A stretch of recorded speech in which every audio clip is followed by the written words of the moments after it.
Have you ever let the cat out of the bag or been told to let sleeping dogs lie?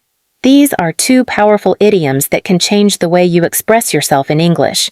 Let's break them down and learn how to use them the right way. First up, let the cat out of the bag. This idiom means to reveal a secret accidentally, like spilling the beans.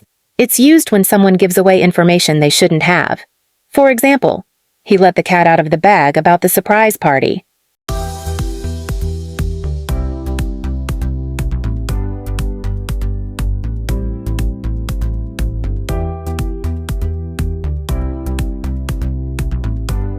Now, let sleeping dogs lie means to leave a situation alone, especially if it could cause trouble. It's like saying, don't stir the pot.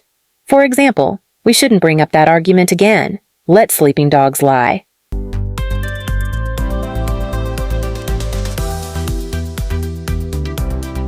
Let's get the pronunciation right. For let the cat out of the bag, focus on clear enunciation of cat and bag, with emphasis on let.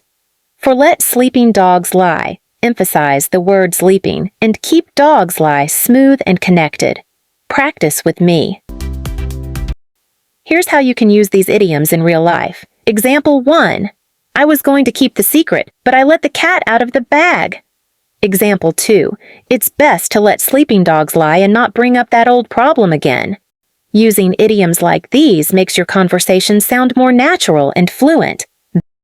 Here's a challenge for you. Can you come up with a sentence using either of these idioms? Comment below and I'll respond with feedback. Let's see who can come up with the most creative sentence.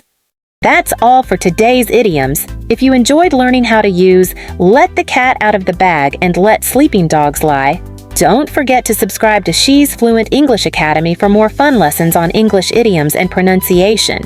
Hit like and leave a comment with your favorite idiom.